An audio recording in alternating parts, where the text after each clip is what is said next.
Hello guys, welcome to my channel. In this video I'm going to explain about RS flip-flop. This is a logic diagram for RS flip-flop with a clock pulse.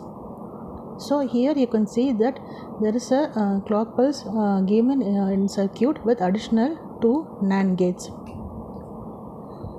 So here the clock pulse acts as a enable signal. So let us see the operation of a clocked RS flip-flop.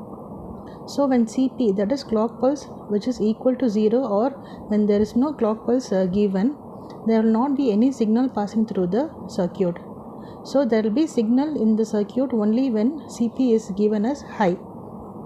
So first let's consider the case where the set input is equals to 1 and reset is equals to 0. In this case there will be a logic 0 at the output of gate 3 and there will be a logic 1 at output of the gate 4. So consequently the output Q would be equal to 1 and Q dash will be equal to 0.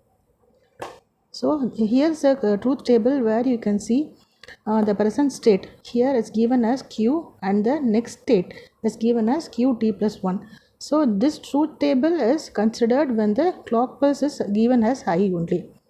So here you can see that there will be change in the state from 0 to 1, that is Q to Qt plus 1 as 0 to 1 only when the set input is given as high.